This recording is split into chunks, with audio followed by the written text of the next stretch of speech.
Hey, welcome to the 5 p.m.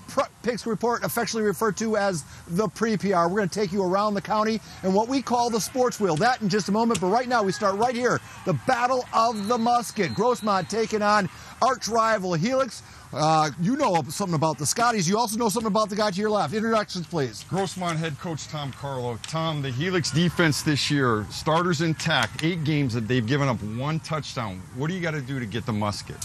First off, we can't make mistakes. We watched a lot of film. We've seen a lot of games of theirs, and a lot of teams make errors their own self. And for us, the key tonight is not to make mistakes. Make the plays when they're there, and make sure we keep their offense off the field. And really just try and capitalize on anything we can, any opportunity to get us a short field and get a touchdown. Who was playing quarterback for Grossmont the last time the Musket belonged to the Foothillers? God, you make me feel old. 1991. Yeah, what do you recall from that game? I recall that back then that was a great rivalry, and it was. I knew a lot of guys on their team. They knew us. It was 28-14. It was a heck of a game. It was right here at Jack Mash's Stadium. It was electric with the crowd, and it was a fun night. And I look back on that very fondly. But we're hoping to have the same kind of success tonight. So. Hey, I know some Helix guys. They're still angry about that loss. All right, well, Coach, I know you got more important things to do. Thank you for stopping by. A big thank you. The hospitality here has been so great. Kudos to everybody associated with this. Thank you very much. My wife and our family do a great job of that. Yeah, thank you, guys. I mean, the candy lasted all about 5 minutes. All right, speaking of candy, here's some eye candy. Rick Willis, take it away. Said no one ever, Paul Marie, eye candy. Come on. Well, hey, our Tri-City Medical North County Game of the Week has number 1 and number 5 in the PPR polls. Number 1, Mission Hills, traveling to Torrey Pines, and number 5, huge in the Avocado League, as Torrey Pines actually beat them last year 33-14, but this is a lot different. This Mission Hills team is loaded. I'm already predicting right now Mission Hills and Helix in that open division final. We'll have a little bit more coming up later, but man, you definitely want to see the highlights of this one. And coming up at 6:20, we have a former Mission Hills Grizzly cornerback turned Arizona Wildcat cornerback, Devin Holiday, live with us at 6:20. We'll have that coming up a little bit later. Until then, why don't we send it out to the East County? That was where Matt Gilson is standing by.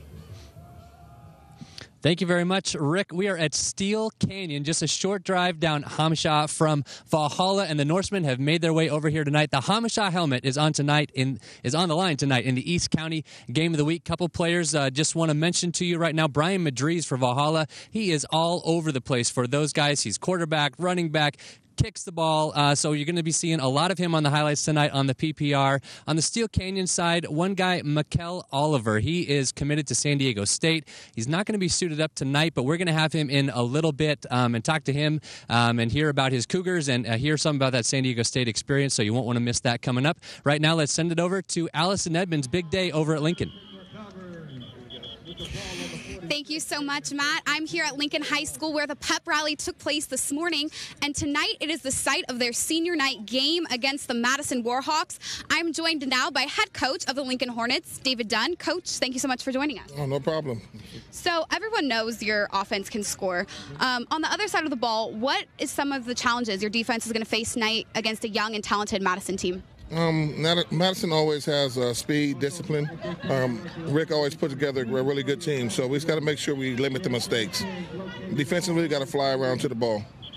All right, great. And also, Madison coming off a couple big losses these past couple weeks, hungry for a win. What have you been doing to prepare your team so that they don't get that win here tonight? I've been sticking to it, just saying, hey, we can't turn the ball over. We have to eliminate the big plays. They have really two really explosive running backs. And so we have to make sure we try to keep these guys boxed in and force them to do something they don't really like to do right now, which is pass the ball. All right, well, thank you so much, Coach. Good luck out there tonight. Thank you very much. And John Soderman, I will send it down to you in the South Bay. Thank you, Allison, and thank you to Coach Dunn, who actually played several years in the NFL. Okay, our South Bay Game of the Week today is Hilltop taking on Sweetwater, but here's the deal. Hilltop is homeless. Their field is being renovated, so they're playing their home game here at Chula Vista. So it's been a tough season for the Lancers because they really haven't had the benefit of a good home crowd, but they're doing very well at 4-4. And also, it's going to be their senior night here. So kudos to Chula Vista for opening up their field to the Lancers, and we'll have all the action come up a little bit later. Right now, we're going to send it over to Maddie, and you got a good one there in La Jolla. Huh, Maddie? I do, John. That's right. I am out here at La Jolla Country today. The Tories hosting Santa Fe Christian in your small school game of the week.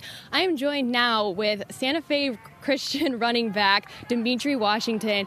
Now, last night you posted on Twitter that you committed to Boise State. Paul is watching and listening and wants to know why you didn't commit on KUSI. I really wanted to, so something happened. Somehow the commitment got initially leaked at first, but it's all good. I'm sorry I didn't get to do it. That was on one of the things I wanted to do since I was a kid, but missed out on it a little bit. All right, so now back to your team. The Eagles have outscored the Tories ever since 1994. So how big of a win would this be, and what is probably the main factor that's going to hold you guys back? They're a good team. They have really good athletes on their team. I think if we just stay focused and do what our coaches taught us to do, I think we'll be fine. But if we let those athletes get away, and we could be in for a long one. So we just got to focus and read our keys and just do what our coaches taught us.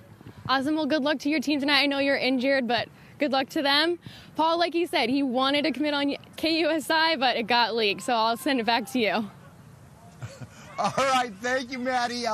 It takes an Army, folks, to put together this high school football show. And, man, our Army is out in force right now. Everywhere you look, one of our Red Jackets is at a game with a photographer. They will bring you highlights from the game, that's for sure. You've seen that on Friday night. What you don't know is maybe they also bring you interesting sidebar stories. We call them podcasts. You can find them at KUSI.com. Maybe it's that 90-year-old person running the snack shack, or that fan that has seen every game. One interesting story at each game. Learn something about San Diego high school football through these podcasts. For instance, my favorite one was from a week ago was Matt Stewart. He was at Claremont with a breast cancer survivor. Take a listen. For me, I'm a almost 5-year survivor. I have 2 boys that come here in 11th and 9th grade. So this is my first year on the booster here, but so far so good. This year we're selling pink socks with the Chieftain logo on it. I'm walking in the 60-mile 3-day Susan G. Komen walk in November, so all those proceeds are going to go to my fundraising. Awesome. So, yeah. And then for tonight's game, we can also expect the players to see wearing to. They'll all be in pink socks, and JV was in pink socks yesterday. Stay tuned for the KUSI News. All right, the San Diego State Aztecs already in Hawaii, getting ready for their showdown with the Rainbows. State 9.5-point road favorites. Man, they need to win a football game, especially after their back-to-back devastating losses. I think they're big and strong up front.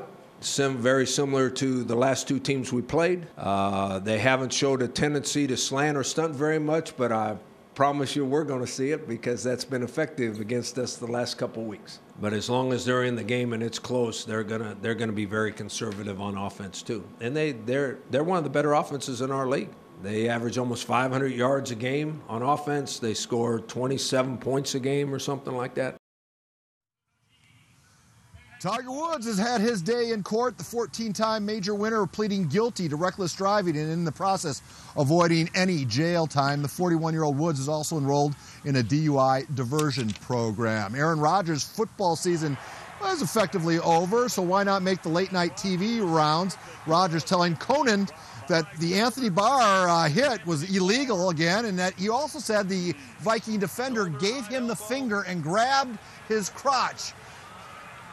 No video of that gesture, but we'll just have to take Aaron Rodgers' word for it. Interestingly, he had other things to say on the late night show. NFL won't let us have the footage, and if we did get to use the footage, it would be so expensive. We don't have that kind of money. So the closest thing we can do is show this simulation of what happened to you. Take a look. Right there? Okay, right around there. Bill, would you mind breaking that for us so that we understand what happened? Okay. Thank you. That's about what happened. How are you doing before you got hurt? I was in first place. Okay. And how are you doing now that he's got hurt? I've lost 2 in a row. It's not looking well. David, would you like to apologize? I'm sorry that you think things are going well. That is not my fault.